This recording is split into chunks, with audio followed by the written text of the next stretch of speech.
You make a massive blunder. The realization hits instantly, and your immediate instinct is to slump back, hover your hand over the clock, and surrender. An amateur sees a lost piece and concludes the game is over. A master sees a heavily negative evaluation and immediately begins calculating how to survive. To bridge that gap, you need a concrete framework designed specifically to salvage dead-lost positions. We call this the defensive comeback protocol. The objective here is narrow and highly specific. You are going to fight your way out of a loss and force a draw to protect your competitive rating. Saving a doomed game relies on recognizing that you are fighting a human being. The math on the board might be solved, but human psychology remains highly exploitable. Immediately after losing a major piece, your brain enters a physiological state of negative tilt.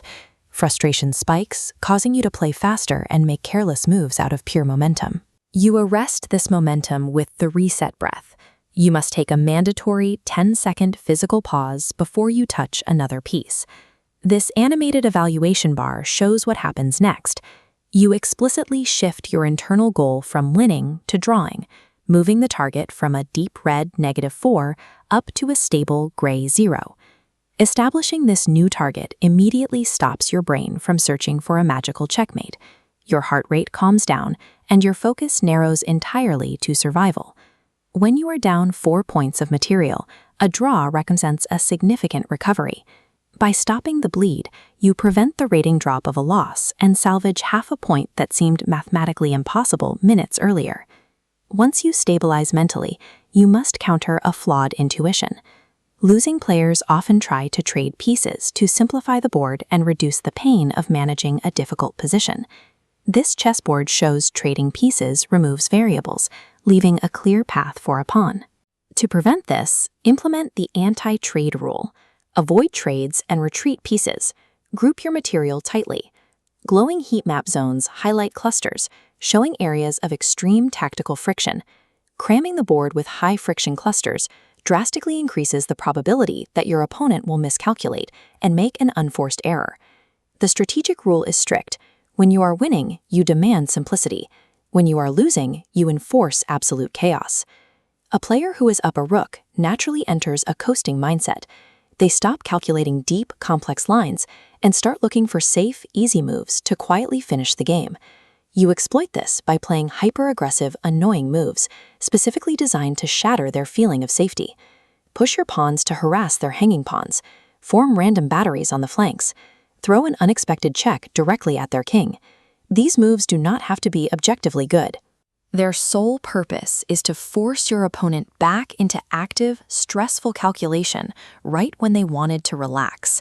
You want to induce winners' panic. Make them realize that converting this easy win is going to require exhausting work, causing them to burn precious time on the clock. With your opponent panicked and the board in chaos, you actively hunt for one of 3 structural draws to lock in the half point. This layout shows 3 structural draws. First, the fortress. A bishop and pawn form an unbreakable wall against a rook. Next, the desperado. A trapped piece repeatedly checks the king until captured for stalemate. Finally, the perpetual check. Trap an exposed king in endless attacks. When the game moves into a time scramble, the clock becomes a primary resource. This digital display shows a 30-second advantage, a massive lead when the board position itself is failing. When you hold that time advantage, you execute the time pressure flip.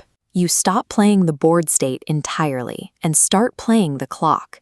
You fire off rapid, forcing moves. Every capture and every check demands an instant reaction, draining the last remaining seconds from your opponent's timer. Extreme time pressure breaks human logic. In a frantic 5-second scramble, even grandmasters will panic and blunder their queens. The protocol ends in one of 2 ways.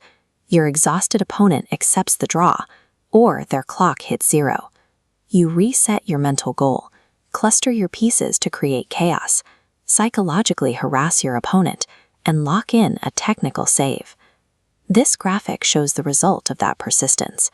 You suppress the urge to resign and instead secure a draw in an objectively lost position. Chess pieces are static, but the humans playing them are dynamic. By refusing to surrender and forcing your opponent to calculate through chaos, you're betting on human error. Under pressure, that is often a winning bet.